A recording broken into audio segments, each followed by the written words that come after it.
I'm going to talk a little bit about the Indo-Pacific and whether the increased focus on the Indo-Pacific can be sustained as we are buffeted by both domestic challenges and other challenges on the international scene. Now, many of you with us today and joining us online are yourselves leaders in the national security community, the people who have helped shape and drive much of the U.S. policy that we are discussing today. So with that backdrop and in the spirit of this new initiative, I'd like to offer a few words about a central strategic priority for President Biden, National Security Advisor Sullivan, Secretary Blinken, and that is making U.S. strategic engagement in the Indo-Pacific region long-lasting and enduring. Now, it seems like that would be a simple proposition, but it's one that we've been challenged by time and time again. It's not a new task, and indeed, for decades, there had been a growing recognition that American foreign policy must better account for the opportunities and challenges of the Indo-Pacific region. Yet, even as strategists acknowledge this underlying imperative, multiple administrations have struggled to realize it, and especially to sustain it over the long term with resources, time, focus, and attention.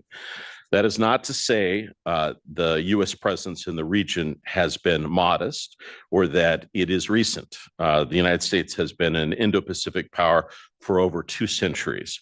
Our treaty alliances with Indo-Pacific powers, Australia, Japan, the Republic of Korea, the Philippines, and Thailand stretch back 70 years and longer, and our deep economic and people-to-people ties still further back. But efforts to step up our ambition from this strong foundation have too often proved episodic.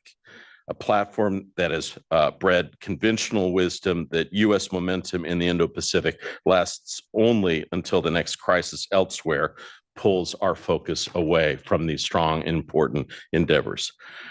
3.5 years into the Biden administration, I would simply put to you that this time is different, and it's different by design. Today, the structure of our Indo-Pacific engagement is durable, anchoring the United States in the region for the long haul. The best proof of that durability is very recent history. As wars rage in Central Europe and the Middle East, our commitment to the Indo-Pacific has withstood those tests of resolve and focus. I want to describe what I think are the elements of an enduring approach. 3 fundamentals ground our approach, and we believe give it staying power over the long run. First, the case for greater U.S. engagement in the Indo-Pacific has a clear strategic focus than it ever did in the past, and certainly more so than a decade ago. The region is home to more than half of the world's people, nearly 2/3 of the world's economy, and several of the world's rising powers. Its economies drive more than 60% of all global growth and are the world's hub for trade, manufacturing, and innovation. The region also supports more than 3 million American jobs and has provided nearly $900 billion in foreign direct investment in the United States, much of that relatively recently given opportunities in technology. During the Biden administration, Indo-Pacific allies and partners once considered destinations for American offshoring have instead committed to invest more than $200 billion in an American manufacturing renaissance in fields from semiconductors to batteries. At the same time, the region is a source of significant risk. PRC's military buildup, which we've already heard about, the biggest ever undertaken in peacetime, is upsetting the regional balance.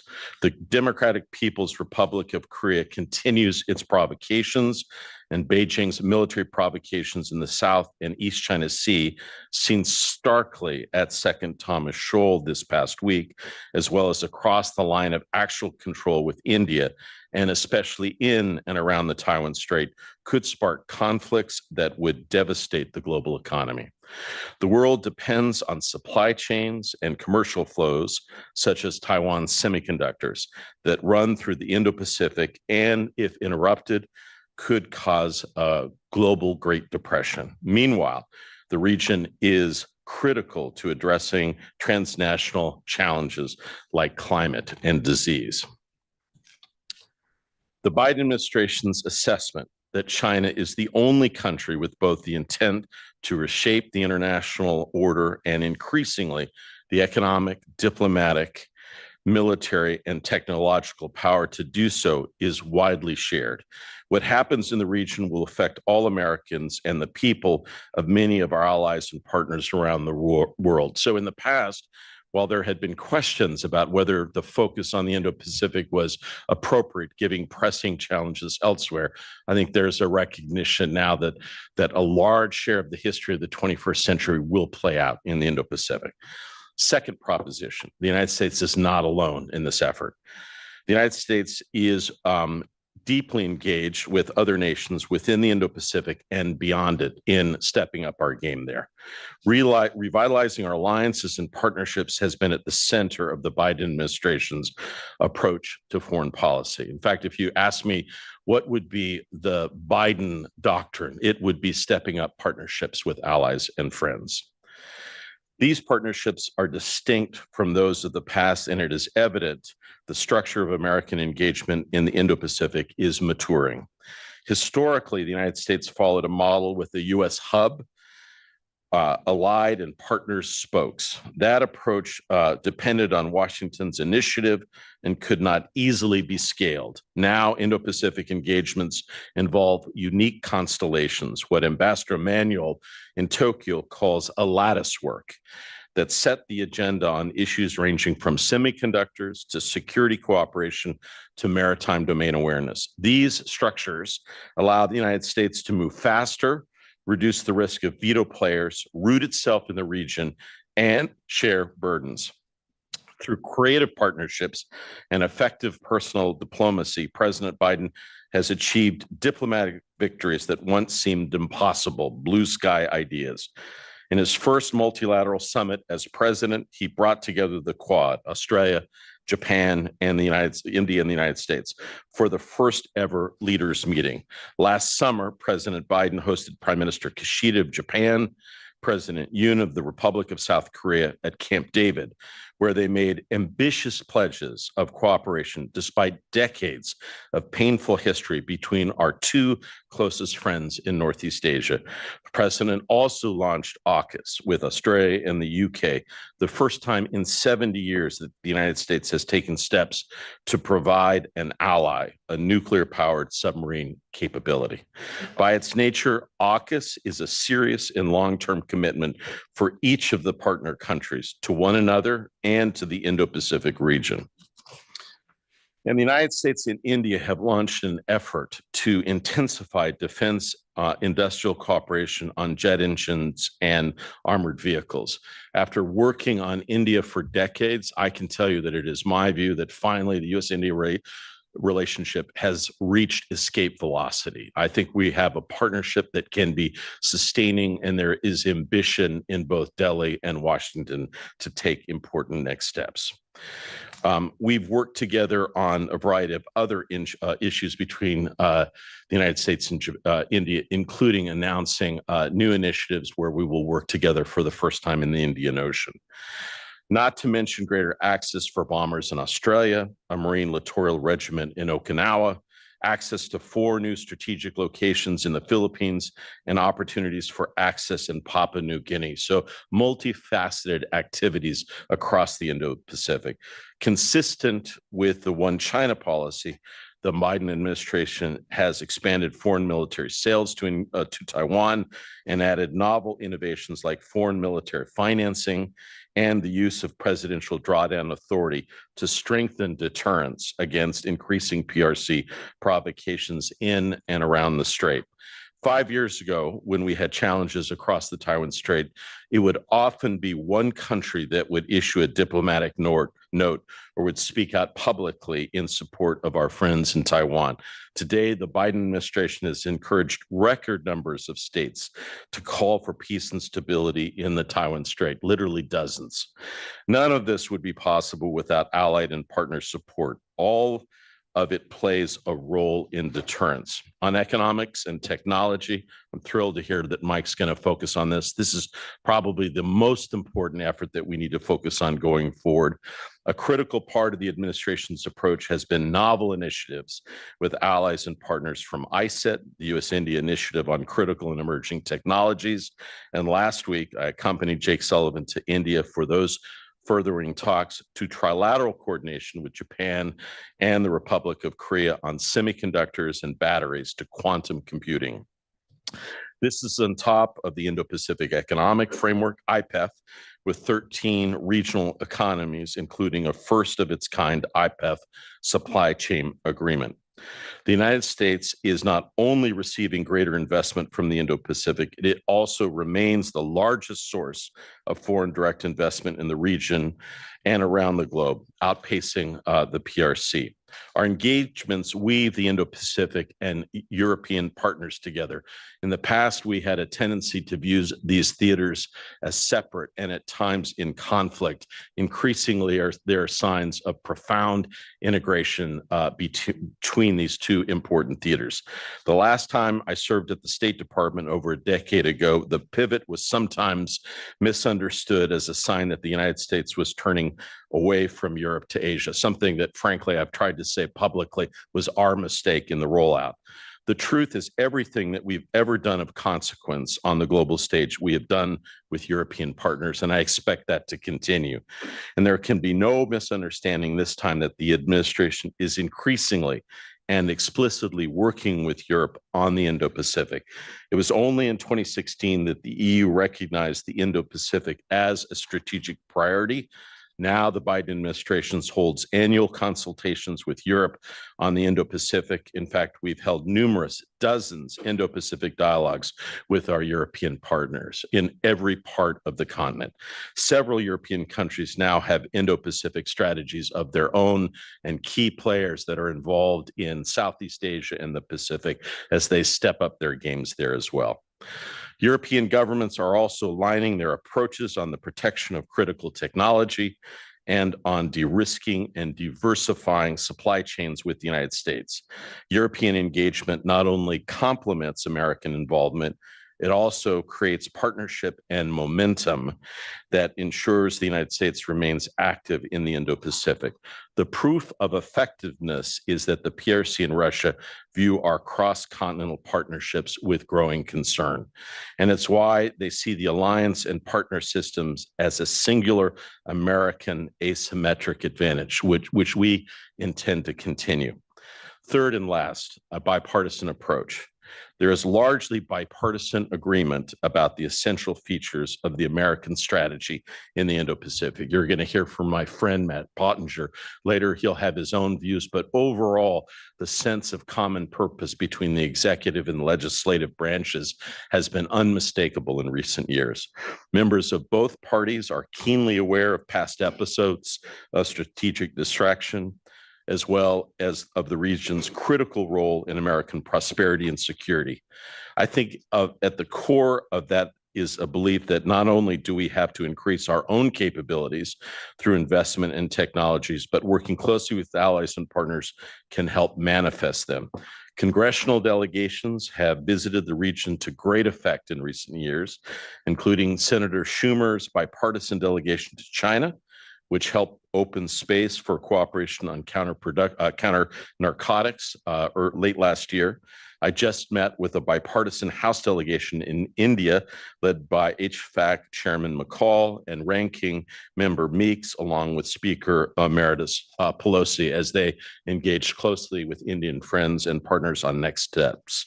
New congressional committees, including the Bipartisan Select Committee on China, are sustaining that focus, while new congressional caucuses on other Indo-Pacific states have expanded dramatically in recent years.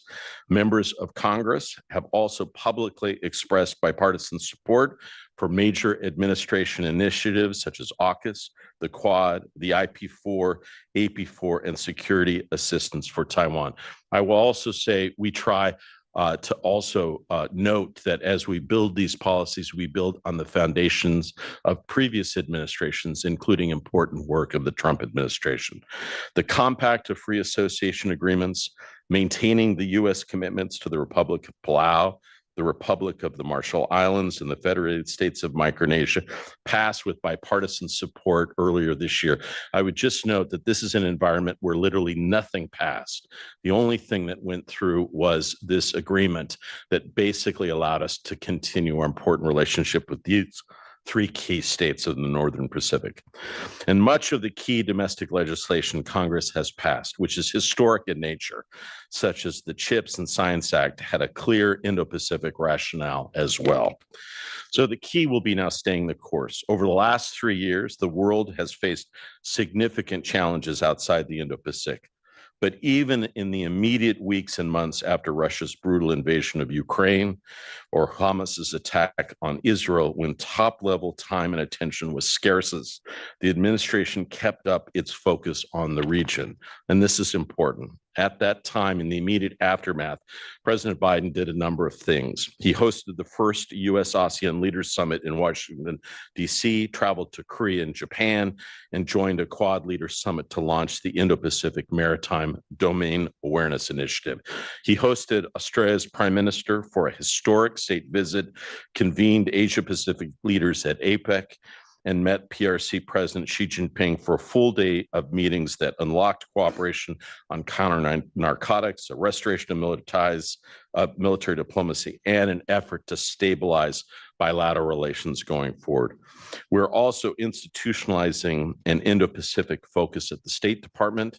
In the last 18 months, with congressional support, Secretary Blinken stood up a new Office of China Coordination, or what we call inside the State Department, our China House, to prioritize coordination with allies and partners on China across our work worldwide. The Biden administration also understands that three theaters, Europe, the Middle East, and the Indo-Pacific, are increasingly intertwined. The PRC, Russia, DPRK, and Iran are increasing coordination and security cooperation. I would say that the two countries that have done the most to support Russia's reconstitution of its defense industrial base since its first failed steps at an invasion in Ukraine have unquestionably been China and North Korea. In return, Russia is supporting advances in the military programs of all three of these partners. Indeed, Vladimir Putin visited the Democratic People's Republic of Korea for the first time in 20 years last week. There are limits to these partnerships, but they cannot be ignored. Our partners in the Indo-Pacific are not ignoring them. Skeptics sometimes call for a sharp reduction in U.S. support to Ukraine, even though this would free up no meaningful new outlays for Taiwan. An abrupt cessation of U.S. support to Ukraine would not only be a moral failure, it would be a strategic one too, not just in Europe, but in the Indo-Pacific. Far from a clever strategic readjustment eastward, friends and adversaries would see it as evidence that American political paralysis is eroding U.S. credibility and resolve as a security partner. It is a profound shift that our Indo-Pacific friends are standing up to support European security. I must underline this. Hugely different from a previous pattern when Asia-Pacific partners, Indo-Pacific partners would often sit on the sidelines for major developments. I think this was most visibly on display when Prime Minister Kishida addressed a joint session of Congress here in the United States in April. It was a critical moment in our country for security assistance to Ukraine. As you recall then, it had been months, no movement on the bill to increase, again, send American support to Ukraine. Many in Congress expressed surprise that Prime Minister Kishida's first point was on Ukraine, and that victory for Ukraine or avoiding defeat is an essential prerequisite for maintaining peace and security in the Indo-Pacific. Many of those same members of Congress who were reluctant before cited the Prime Minister's words as moving and decisive in restarting U.S. security assistance for Ukraine. In closing, It is that cross and interregional perspective among allies and partners that is at the core of the Biden administration's Indo-Pacific strategy. We have sustained U.S. engagement by expanding the array of stakeholders committed to a free and open Indo-Pacific. It is not just a whole of government project. It is a whole of society project, one that requires vibrant public scholarship and dialogue like this. The China Strategy Initiative will no doubt contribute much to that effort. And I just want to say that we will try to bring the resources of the State Department and the government to bear in assisting this important work take hold. I do want to just say how much I appreciate the opportunity to be here. It's nice to be able to see two friends do so well. I'm grateful for the opportunity to play a small role in its launch today. Thank you very much.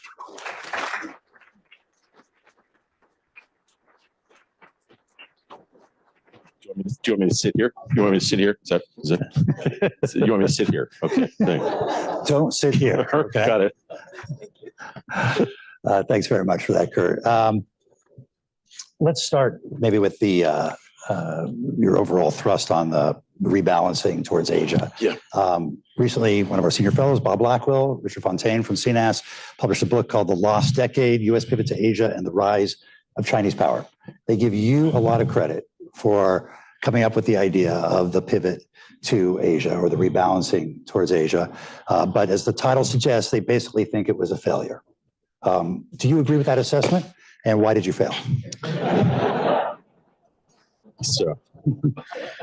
So I have seen the book, and I had a chance to participate in some of the interviews, and I would call and count Richard Fontaine as one of my closest, dearest friends. So we often talk about how important it is for Chinese strategists and friends to basically define the past, to write the history in ways that then validate certain things about the way forward. And I would just simply say that China is not unique in this. I found parts of the book recognizable and part of it just very different from my own experience. I think the argument is somehow made in a vacuum. I think and so parts of the book suggest that this was the biggest strategic failure of the last 50 years, the inability to marshal all the necessary resources to fully engage and develop a fundamental strategy in the Indo-Pacific. I think it tends to forget that some of the key challenges that we were facing at the time were the aftermaths of the invasion of Iraq and Afghanistan, and really just enormous, pressing, enduring challenges in the Middle East and South Asia. Now, I would also say both of them, I think Blackwell and Richard Fontaine, terrific public servants, both deeply engaged in that endeavor. I would say that the key often with new major initiatives is that they rarely begin in a smooth fashion. They will often go through starts and stops. I do think there was important work done in previous administrations on the Indo-Pacific at the beginning of the Bush administration before the swerve to the Middle East and South Asia. I think there was a recognition of the importance of the Indo-Pacific. They put people like Rich Armitage at the State Department, lots of focus on how to see the way forward there. I think there was unquestionably a detour. And I think we are very well aware of that now, given the other pressing challenges that we're facing. So, I think it's an important book in the sense that it, offers a different perspective. But I think it has to be read in the context of sort of a larger effort of how to understand how we ended up for 20 years devoting a dramatic share of our national resources, of our time and attention in initiatives in the Middle East and South Asia that I think historically look to be not the best investments. Let's go to the here and now. We have a real risk of escalation right now in the Philippines between ourselves, the Philippines, and China. The Chinese seem to be testing us, how far they can go with their Coast Guard, their water cannons, other activity, how far they can go without triggering our reaction. If there is a loss of life, will the U.S. come to the Philippines' defense? So, Mike, I think our senior officials have been very clear about what circumstances we would consider that the treaty between the United States and the Philippines would come into play. And we've had close consultations with the Philippines about those circumstances. I do think it's important to say, Mike, that the Philippines are very cautious at this juncture. They do not seek a crisis with China. They are seeking dialogue, they're seeking discussion, and they want the United States to be purposeful with other allies and partners about our goals to maintain peace and stability and to send a very clear message of deterrence and reassurance, and we have done so. We've had very close consultations since with the Philippines. We've taken some private steps. I'm not going to go through everything here. You're among friends. I know. We've also significantly demarched the Chinese interlocutors. The challenge in circumstances like this, it is often the case that each player believes the other is testing them. And so I don't think China is, I don't think we are alone in feeling that we are being tested here. So the most important thing in this time frame is to be resolute, to be very clear publicly in our support for the Philippines, to draw very clear public and private lines of what we believe is essential for the maintenance of peace and stability, and then follow through on that. And I will just say that we are in another manifestation of the strategy that we described. 10 or 15 years ago, this would only be a dialogue between the United States and the Philippines. We're literally in consultations with over a dozen countries about shared approaches to maintain peace and stability there. As you mentioned in your remarks, the strengthening of the Quad, the launch of AUKUS, the trilateral Camp David summit with Japan and South Korea, all are directed towards really institutionalizing this focus and commitment to the Indo-Pacific. Let's talk about the Korea piece in particular. By the way, I understand there's Camp David, but then there was a mini summit at your farm with the two vice ministers from Japan and Korea. You want to talk about that's probably when did you serve? Did you cook? Camp Campbell? So it was since the Camp David meeting, just to underscore the importance of this, before that smattering of meetings trilaterally since Camp David, there have been over 50 major initiatives between the three countries in a range of areas, Mike, and we wanted to take stock of that at the vice minister level. I'm close to both of the delegations. These guys work relentlessly, so we thought it would be nice to have a meeting in a place that we were outside and could then enjoy each other a little bit. So we had a wonderful session in which we reviewed all the different steps that we were taking, concern about what was happening with Russia and North Korea, how to plan ahead for what steps that we might take trilaterally. And then we were able to enjoy some good Southern Virginia barbecue and ultimate Frisbee, or not so much that, a little singing, a little uncomfortable singing, but still. Yeah. So just to build on your comments earlier about Putin's visit to North Korea, we certainly are a far distance from the days of the six-party talks when we're working with China and Russia to put pressure on North Korea. Do you expect, as part of this defense pact, Russia to provide North Korea with nuclear support for their program? How do you think China feels about that?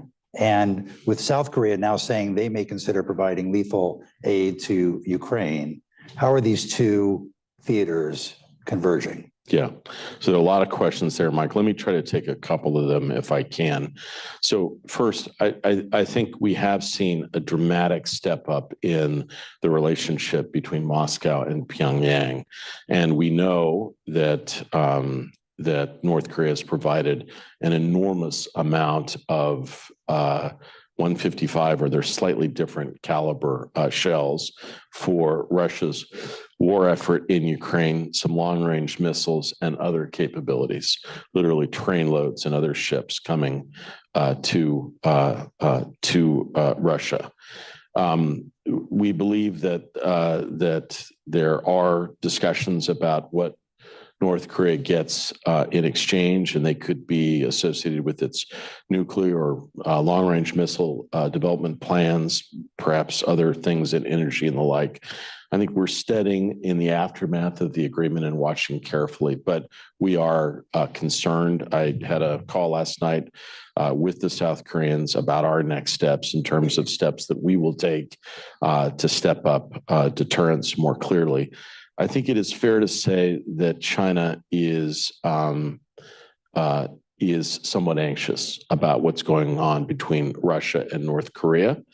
They have indicated so in some of our interactions, and we can see some tension associated with those things. And so, it's fascinating, Mike, even though Russia and China are working very closely together in Ukraine, and I would argue that it is a deep strategic partnership, one which we have historically gotten wrong on both sides.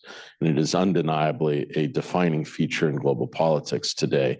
But there are tensions. There are tensions in the Arctic. There are tensions in the stands, the countries that have traditionally been closer to Russia, but increasingly economically, commercially attracted to China. And now we're seeing them on North Korea. And I think it would be fair to say that China is probably worried that North Korea will be somehow encouraged to take provocative steps that could lead to a crisis in Northeast Asia. And so we're watching carefully. You've seen some movements across the DMZ that have led to kind of brief exchanges of fire. We've seen really provocative language on the part of North Korea that suggests a juncture in which they no longer seek unification. They are basically redefining their role in global politics. And we've also seen a recurring pattern of absolute clear determination to avoid diplomacy with the United States, Japan, or South Korea on any terms. And so, yes, this is a dangerous set of developments, and one that we're watching and engaged on very closely. Let's talk about that relationship between China and Russia. The Biden administration was quite effective in warning China that if they provided lethal aid to Russia for its war in Ukraine, it would be subject to some significant action by the U.S., sanctions or otherwise. And as far as we know, as far as the public reporting is, China's gone right up to the line in terms of providing components, satellite imagery, rocket fuel, other things to aid the Russians' military-industrial complex, but not yet lethal aid. Why not move the goalposts? If that concerns us, the support that China is providing Russia, why not say unless they stop providing those components, we're going to take action and impose sanctions? Since the threat of sanctions seems to be quite effective there. Well, Mike, I would simply say that I think we've done exactly that. And if you've seen last week, we have taken particular steps at dozens of Chinese firms that are involved in the endeavor to support Russia's military-industrial complex. One of the companies is quite large and has been involved in a variety of the things, some of which you've described, including providing precursor things for explosives and semiconductors that are used for long-range munitions. And so I think we've sought to take those steps. I think what's most important, though, Mike, is that Russia is quite attentive to what the European view of this is. And I think in some respects, they are misreading what is happening in Europe. My own belief is that in large parts of Europe, there is a dawning strategic realization of some of the strategic challenges that China poses, not just in the Indo-Pacific, but peace and stability in Europe as a whole. Let's recall the kinds of developments that we've seen as Russia reconstitutes. They provide an enormous challenge in the short term to Ukraine, but no matter what happens, they will provide a long-term challenge to peace and stability in Europe. And so countries in Europe are going to have to deal with this for decades to come. And so China is involved indirectly, and I would say intimately, in an effort to basically change the nature of territorial lines and military balances in the Indo-Pacific. That is core to our strategic purpose and also to the aspirations and strategic assessments of our partners in Europe. We tend to focus more publicly on statements that somehow suggest ambivalence on the part of Europeans to this growing reality. But I will tell you, I was at the NAC 3 weeks ago in Brussels in NATO, and I've had deep consultations with NATO partners. This is a challenge that is now well understood and recognized. And I think if you look at the itinerary of President Xi's visit to Europe a couple of weeks ago, it gives you an indication that they themselves probably understand the nature of some of these debates. I mean, I don't know, France, Hungary, and Slovakia is kind of an unusual, it's like a grouping of nations, but these are the three places that I think President Xi felt that he had some ability to make his case or not to be challenged. But even in private meetings in France, I think President Macron was very clear about some of the concerns that Europe as a whole is facing. And so, you know, China's entry into the strategic calculations of Europe is unmistakable. It is without question one of the more important developments in recent times.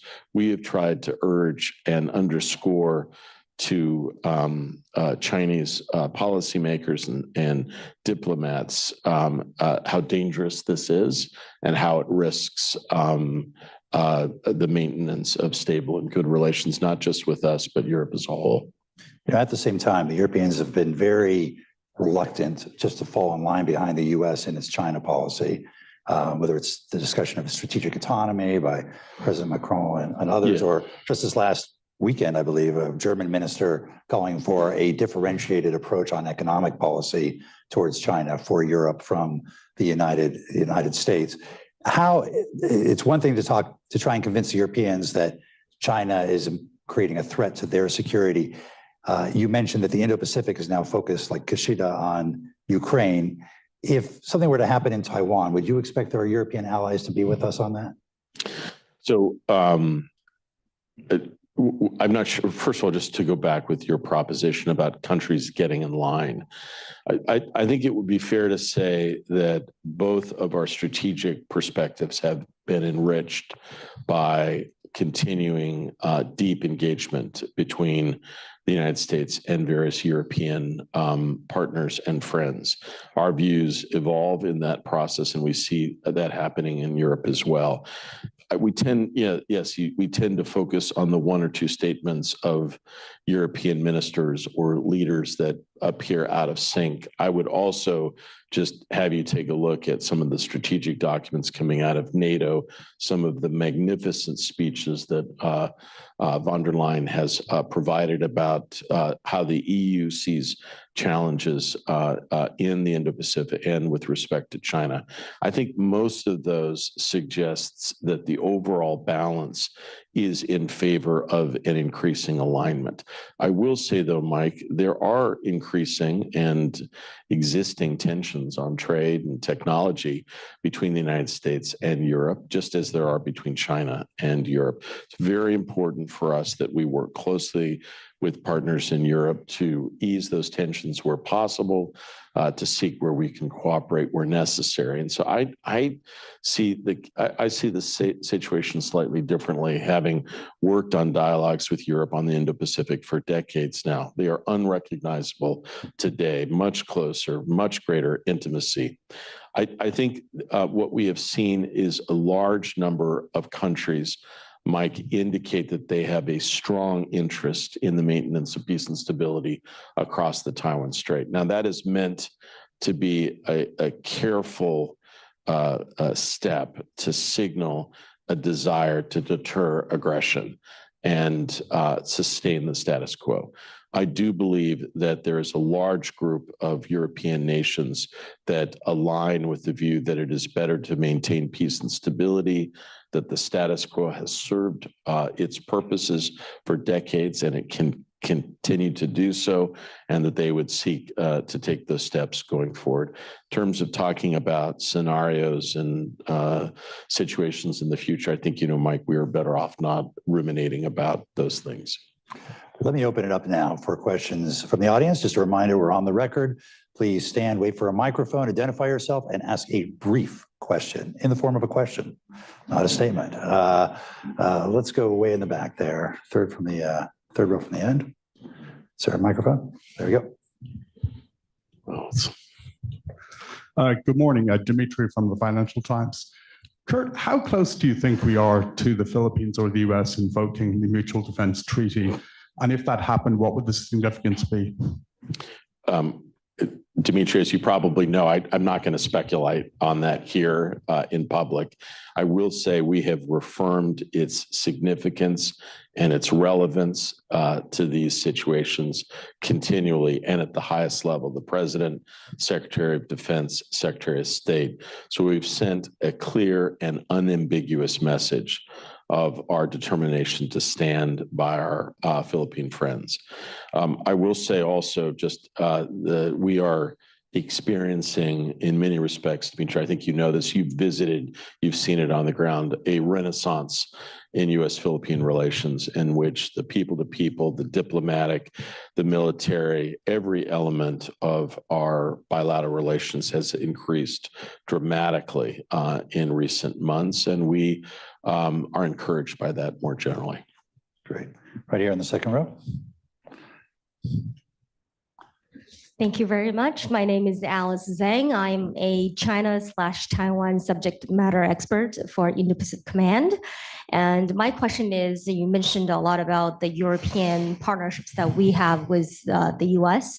Are there any efforts that we are putting forward to facilitate a synchronized messaging for any actions? For example, what just happened in Second Thomas Show, and synchronize the messaging with our partners and allies in the region?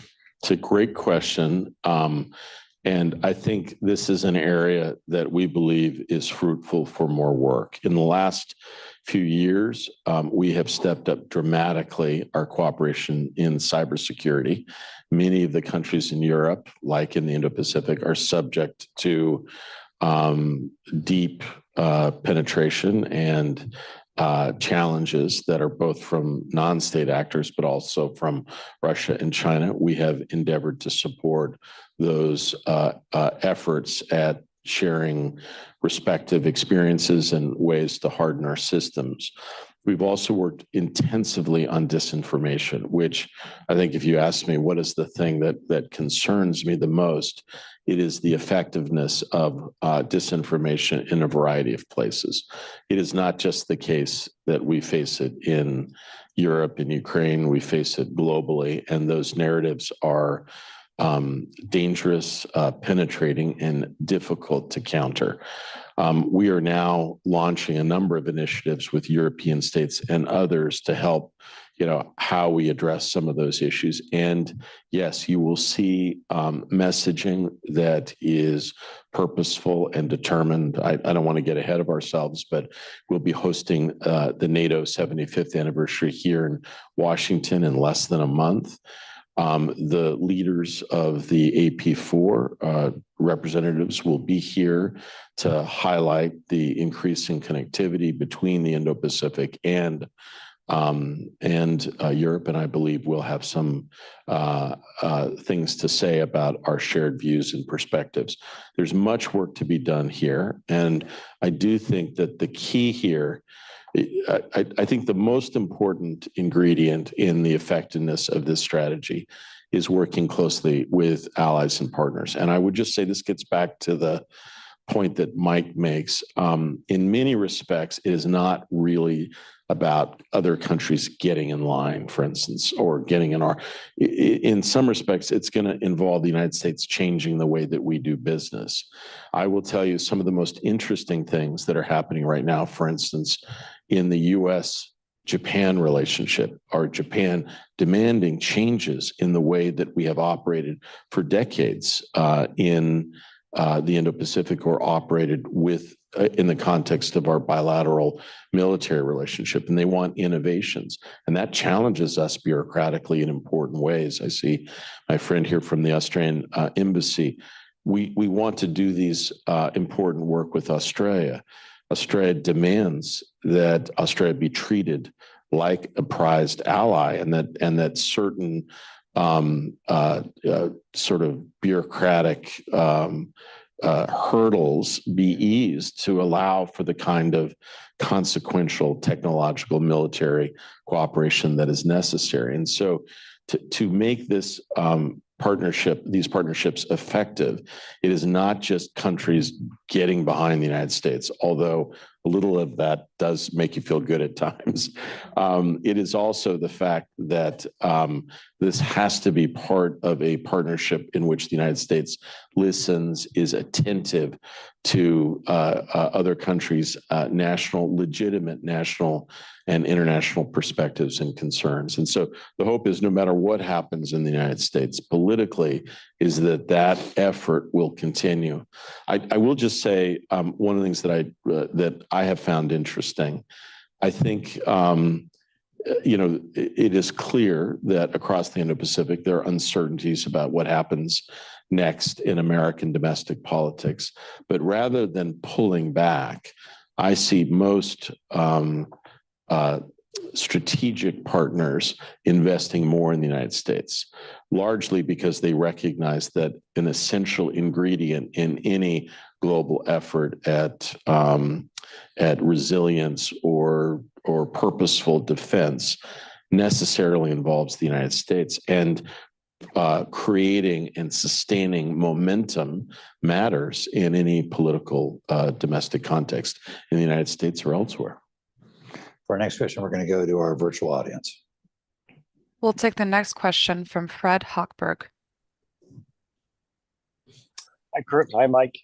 Hi, Fred. What can we do to pull China away from a Russia, North Korea, Iran axis? Is there some carrots that we could deploy?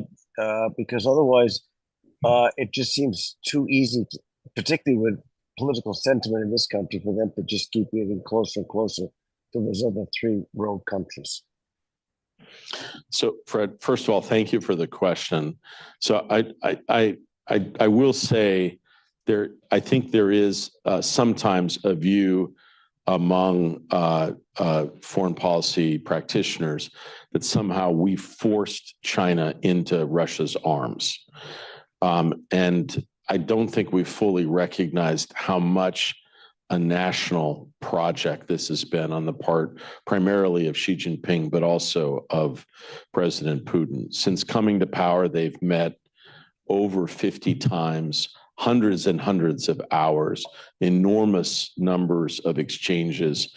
You can find in both of their systems senior people that are ambivalent about the other, but I don't think that's had any impact on a dramatic alignment, strategic alignment between the two that is driven at the leader level.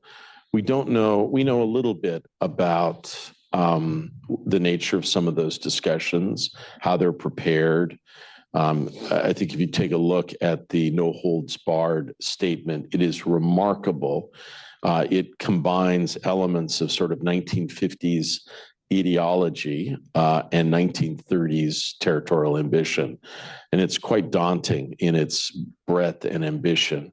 I would simply say that in their private deliberations at the top levels, both leaders, Fred, and people around them take an enormous amount of time to focus on how and whether the United States and other countries will come at them to try to split them. And so they are very attentive to any efforts to try to create tension between the two countries. They see it when we try to employ it, and they try to steel themselves to it. I think ultimately my own view, Fred, is that this is a partnership that has enormous challenges. Maybe not now. It is definitely aligned by a deep sense of antagonism towards Western interference, American perfidy, a belief that we are involved in efforts at sustained regime change globally. And that has been a hugely strongly shared view between the two countries and the two leaders more directly. However, the changes in the balance of power, China is much larger now in a better strategic position. I think there will likely in the future be a resurgence of tension between Moscow and Beijing, but it's impossible to predict what that situation looks like in decades. Right now, that alignment is powerful, it's sustaining, and it's had a huge impact on the battlefields of Europe more directly. And I think given how much China has supported Russia, there have always been certain technologies and capabilities that Russia withheld from its partnership with China, even in periods of enormous intimacy. Given how much China has recently stepped up, one has to be concerned that certain capabilities that Russia still has advantages in submarines and that they're potentially part of the barter or bargain between China and Russia. Yes, the woman on the aisle there. Thank you. Hi, Chris with the Joint Staff. Kurt, you mentioned resumption of military relations with China in your remarks earlier. What is this administration's vision for mil-mil relations? What have we learned from over 40 years of on and off mil-mil contacts? And how does that inform what we want to achieve differently this time, or how we're going to approach it moving forward? Thank you. I'm glad we could facilitate interagency dialogue between DOD and the State Department here at the Council on Foreign Relations. It's nice to see you, Chris. It's been many years. Nice to see you. Thank you for the question. So you're right. The mil-to-mil relationship has had several periods over the course of the last 30 or 40 years. And I think we've learned lessons in that process. I think what we think is most important now are a few high-level discrete engagements that are designed to do a number of things. First, to just make sure that we have open lines of communication and are able to convey important messages to China. Secretary Austin met his counterpart at Shangri-La, was able to have a strong strategic engagement. We expect and look forward to Admiral Paparo engaging one of his counterparts next year at some point.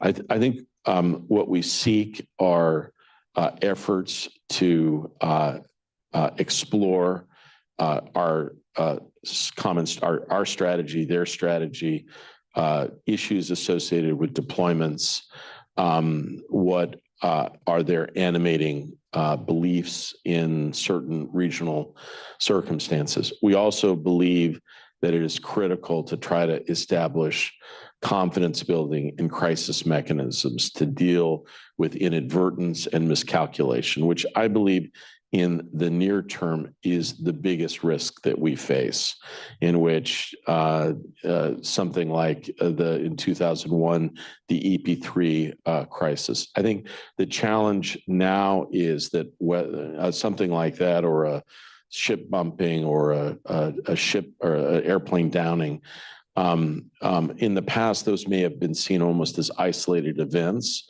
We are now part of a larger forward deployments. We're at higher levels of alert. And so you could easily see circumstances where inadvertent escalation came to play. We're seeking to avoid that, to take steps to ensure that the operators and other strategic interlocutors have a chance to engage directly. I think ultimately we'd like to have discussions about doctrine. We have sought a strategic dialogue with China for years on nuclear matters. I think China has been reluctant to have any discussion that would in any way suggest that they're prepared to limit a dramatic increase in their nuclear arsenal. But it's possible they may be prepared to talk about other issues around nuclear issues. We have had an initial discussion on AI. I think both nations understand on some level some of the challenges that AI presents to military command and control, particularly in the nuclear arena. And so I think the idea here is to have careful, very well-focused dialogues, which frankly, we share the output and our initial objectives with key players on Capitol Hill and with our partners, and to try to use these mechanisms to improve communications and reduce misunderstanding and risk. And I think those are prudent and effective. I'm not sure whether in a crisis they will be decisive, but we have certainly taken the steps to build some of these mechanisms as we go, and China has been participating in some of those efforts. I think in the past, and it has been well noted, that we built some of these mechanisms before, but then in moments of crisis when we've sought to use them, phones have rung, on in empty rooms without being picked up. Mechanisms that were established were not fielded. And so these have to be seen as real and having institutional viability. They can't be seen as simply public elements of public diplomacy, which have no utility in a crisis or a challenging moment. And so our goal is to make them relevant, Chris, to do what we can, and to use these careful lines of strategic communication to advance American purposes. Try and squeeze Want one. to take a couple more? We'll probably take two more. Two more? If Okay. you can, then I'll do it. Way in the back there, a woman with her hand up. Sorry. There we are. Thank you. Jung Cho with the Voice of America. Senator Roger Wicker last week, in the aftermath of Putin-Kim summit, said that U.S. needs to consider redeploying U.S. tactical nuclear weapons to the South Korea. Also, Alison Hooker, former NSC Senior Director for Asia, said that North Korea and Russia are driving South Korea to get their own nuclear weapons. Do you think additional measures are needed at this point, other than Washington Declaration, in order to strengthen nuclear deterrence on the Korean Peninsula for South Korea? So thank you for the question. I think that the mechanisms that we've put in place between the United States and South Korea, you talked about the Washington Declaration and the strategic initiatives that have been launched to underscore the added significance of American extended deterrence, particularly in situations like Korea. I think has given us what we need to work with. Now we just have to be purposeful on following through with the specific steps in the declaration. I do believe that in the aftermath of the Washington Declaration, there was an appreciation of Korea of the American intent to stand by our allies and partners and to make clear that the nuclear umbrella is strong and durable over Northeast Asia.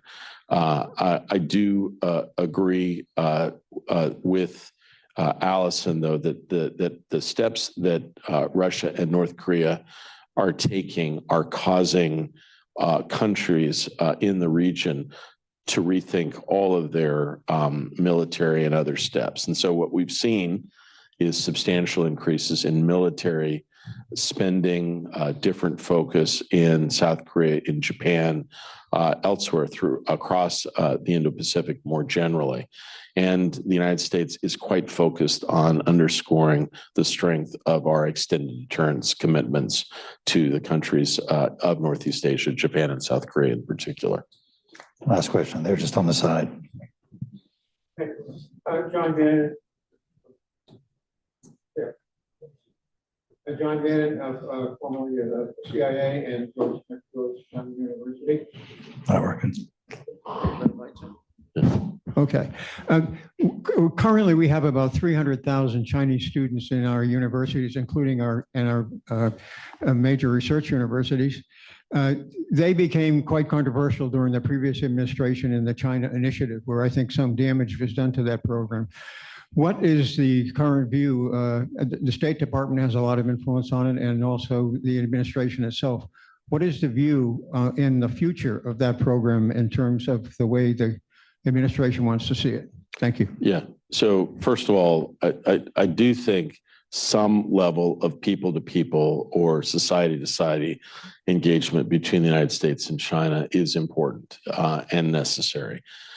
Frankly, I'd like to see more American students studying in China to learn more about its culture, its politics. And so, John, you talked about the numbers from China. What we've seen really is a collapse of the numbers from the United States to China. That is primarily the arena where the State Department plays, excuse me, its largest role. And we've tried to encourage carefully and responsible the increase in numbers accordingly.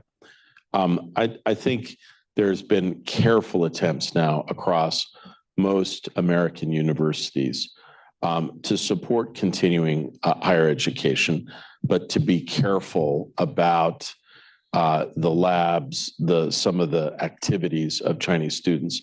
I do think it is possible to curtail and to limit certain kinds of access, and we have seen that generally, particularly in technological programs across the United States. It is also the case, frankly, I would like to see more Chinese students that are coming to the United States to study the humanities and social sciences, not particle physics.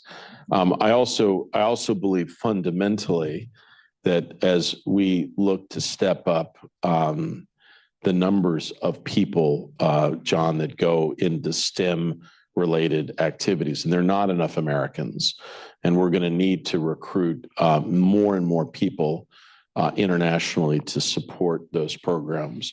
Ultimately, some have suggested the only source of that can be China. I would resist that recommendation. I believe that the largest increase that we need to see going forward would be much larger numbers of Indian students that come to study in American universities on a range of technology and other fields more directly. I do think, though, John, and you have a lot of wisdom and experience in this, there are going to continue to be links between the United States and China. And I think the United States has to be purposeful about how we do this. We do not want to create an environment where there are no connections between our two countries. And even though most of the focus has been on what's happened in the United States, I would simply underscore for you that it really has been China that has made it difficult for the kinds of activities that we would like to see sustaining. I can't begin to tell you how many American executives, philanthropists, and others are more wary about long-term stays, worried about, whether continuing activities and programs in the mainland either make strategic sense or whether, they are considered, they continue to be safe. So ultimately, I believe we have taken prudent steps. President Biden has talked very carefully about the China initiative. And I think we've taken steps to send a clear message that in a number of areas, we do support continuing engagement between the United States and China, which we believe is in our best interests. I can't think of a better way to launch the China Strategy Initiative than to have Kurt Campbell. We're incredibly fortunate for him to spend time with us today. We're even more fortunate that he spent so much of his life and his strategic mind and his capacity to get things done to strengthening America's role in the world. Please join me in thanking the Deputy Secretary.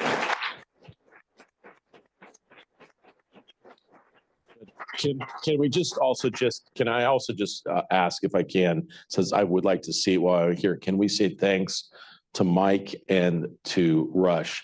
When we talk about sustaining American purpose in the Indo-Pacific, it is actually programs like this that play an outsized role. I'm thrilled. If you look at their program, if you look at the team that they're assembling, this is truly exciting. And so frankly, it is my honor to be here. Their work will far outlive anything. Let's say thank you to Mike and Rush.